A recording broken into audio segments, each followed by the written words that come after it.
Hey guys, this is Joy and welcome back to our channel for another video kung saan mag-share ulit tayo ng ways for you to earn kahit nasa bahay ka lang.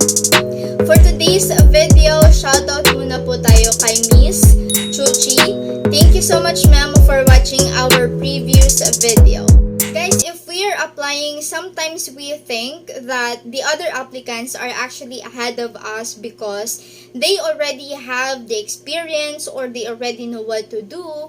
But that's exactly the reason why we are applying, because we would like to get an experience and because we believe in ourselves that we also can. So for today's video, grant natin yung question or yung request ni Miss Chuchi about ESL companies wherein you don't need any teaching certificate or experience for you to start. First, we have Profi. So, their students are adult in Latin America. Students take their classes for an average of 3+ months with only one teacher. Usually kasi ang iba is paiba-iba sila ng teachers or students. So, if you're going to have your students for 3+ months, so that means that you can actually monitor your students' progress and improvements. Next, students take 2 or 3 of 5 classes a week. Most of the students are professionals and have an intermediate level. All classes are also private.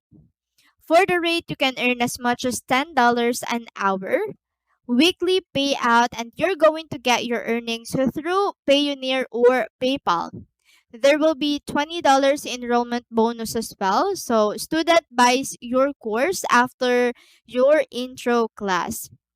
Next, they have an 18-hour cancellation policy. So unassisted classes are paid 100%.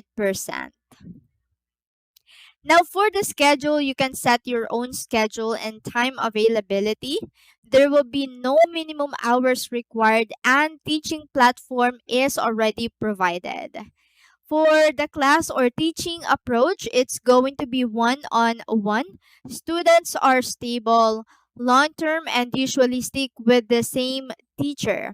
And you decide how to teach. Now, for the requirements, first, no degree is needed, no certificate and experience needed. Both native and non-natives are welcome to apply. Professional attitude, which is a very important. Next, complete profile with video and photo. Students choose their teacher. Sometimes, yun na yung hiningan sila ng mga introduction video and photo so that students can actually see your faces or like how are you going to interact. So your student can actually choose you. How are you going to apply? There will be a link dun sa description box natin sa baba.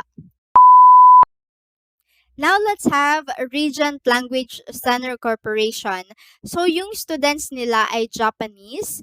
For the rate, you can earn as much as 30 to 50,000 pesos per month. For the schedule, you can choose your schedule from 4 a.m. to 12 midnight, and that is Philippine time.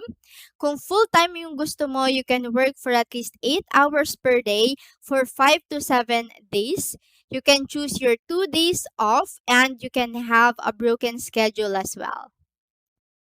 Now, if you have other jobs, pwede ka naman mag-part-time. Weekdays, minimum of 2 to 4 hours from 4 a.m. to 6 a.m. Or you can start teaching from 7 to 9 p.m. For weekends, 8 hours every Saturday and Sunday, required nila yon. And you can also choose any day off from weekdays. Now, for the class or teaching approach, it's going to be one-on-one. 50 minutes up to 175 minutes long. Lesson materials are already provided, and you must post the lesson report on time for every classes that you conducted. So make sure that every after your lesson, mag-post ka na agad ng lesson memo mo. Like for example, may na-mispronounce sa students, sa spelling, or any corrections that you made or any areas for improvement. Now let's talk about the qualifications. First, you must be 18 years old and above. College graduates and the undergraduates are welcome to apply. Teaching experience is not required, but of course, if you have teaching experience, that's going to be your advantage.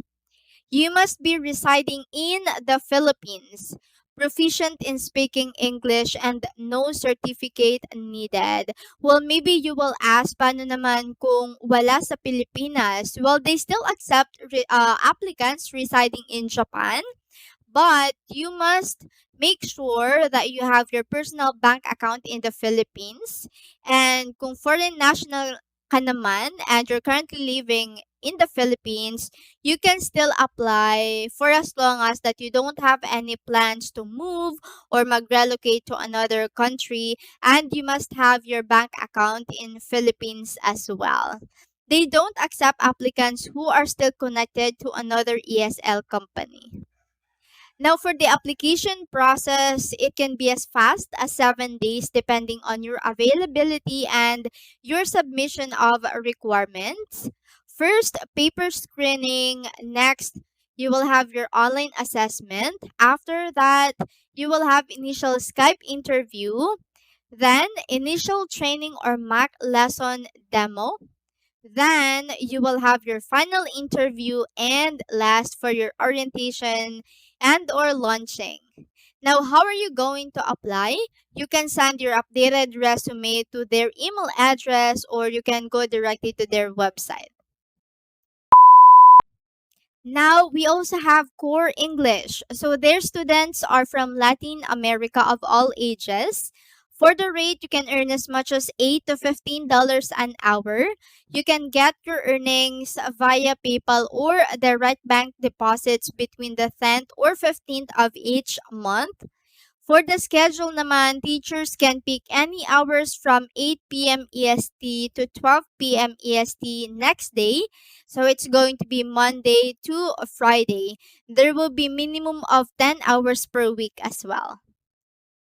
Now, for the class or teaching approach, each class will last for 25 minutes or 45 minutes long, usually one-on-one or 1:6 or 1:many. Teaching materials are already provided. Teachers will have different students from week to week.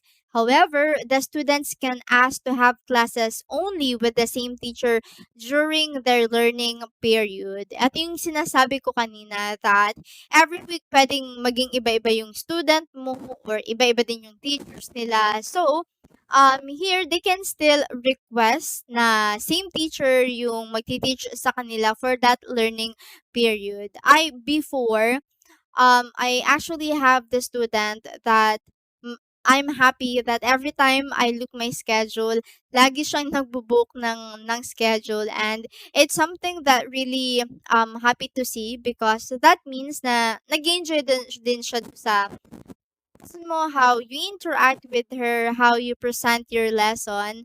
So, ayan, nakakatuwa kapag may students ka na paulit-ulit na bumabalik sa'yo and, ayun, nire-request ka na ikaw yung magti-teach sa kanila.